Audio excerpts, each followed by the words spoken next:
99% of the people new इयरला resolution घेतात आणि जानेवारी, फेब्रुवारी, मार्च पर्यंत सुद्धा कन्सिस्टंट राहत नाही. फार प्रयत्न करून देखील 2-4 दिवस टिकतात आणि नंतर जे काही स्पेसिफिक गोल्स आणि पर्पज त्यांनी डिसाईड केलेले आहेत ते अर्धवट सोडून देतात. असं का होतं? इमॅजिन आपण एखादी स्किल्स डेव्हलप करायचं डिसाईड केलं होतं. Communication skill, how to communicate with others, how to influence with others, how to convince with others. आपण डे 1ला प्रॅक्टिस केली, डे 2ला प्रॅक्टिस केली, डे 3ला प्रॅक्टिस केली, पण नंतर ते पूर्ण आपलं शेड्यूल बिघडून गेला आणि कन्सिस्टन्सी तुटून गेली. हे कशामुळे होतं? हे प्रत्येकाच्या लाईफमध्ये खूप मोठे कारण असतात, खूप मोठे रिझन्स असतात आणि ते सोडवण्याचे देखील 5 प्रॅक्टिकल सॉल्युशन्स आहेत.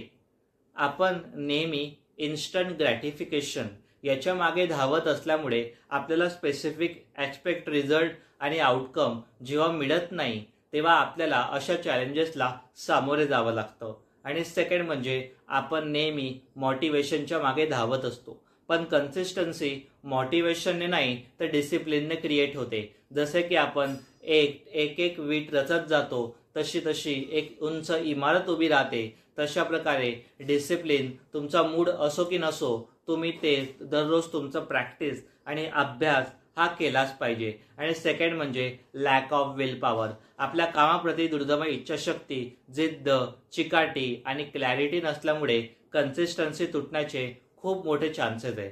आता आपण जाणून घेऊया असे काय 5 प्रॅक्टिकल आणि सायंटिफिक सॉल्युशन आहे त्यातने आपण कन्सिस्टंट डेव्हलप करू शकतो. तर 5वी जी प्रॅक्टिकल हॅबिट असणार आहे ते अजिबात सोडू नका आणि या व्हिडिओ पाहायला देखील शेअर करायला देखील विसरू नका. पूर्णपणे पहा.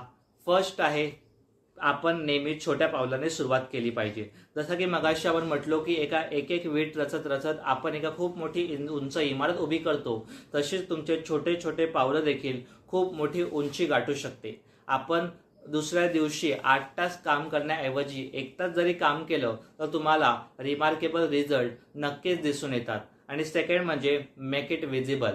तुम्हाला समजा जिम जॉईन करायची आहे किंवा 4 वाजता उठायचं आहे किंवा एखादा स्पेसिफिक टास्क कंप्लीट करायचा आहे, तर तुमचे असे फ्रेंड निवडा की ते नक्की तुमच्या ग्रोथसाठी एनकरेज करतील, तुम्हाला अपलिफ्ट करतील. त्यांना तुम्ही कळवू शकतात किंवा इंस्टाग्राम स्टोरी, व्हॉट्सअप स्टेटसला पण टाकू शकतात. त्याने तुम्हाला एक अर्जन्सी क्रिएट राहील, त्याने तुम्हाला एक क्लॅरिटी असेल की मला हे गोल पूर्ण करायचं आहे. त्याने कन्सिस्टन्सी वाढण्याचे खूप मोठे चान्सेस आहे. आणि थर्ड म्हणजे एन्व्हायरमेंट. आपलं एखादं क्षेत्र असेल त्या क्षेत्रासंबंधित माणसं, वातावरण, माइंडसेट, पर्स्पेक्टिव्ह हा आपल्याला कन्सिस्टंट राहण्यामध्ये खूप मदत करतो. आणि फोर्थ म्हणजे ट्रॅक युअर प्रोग्रेस.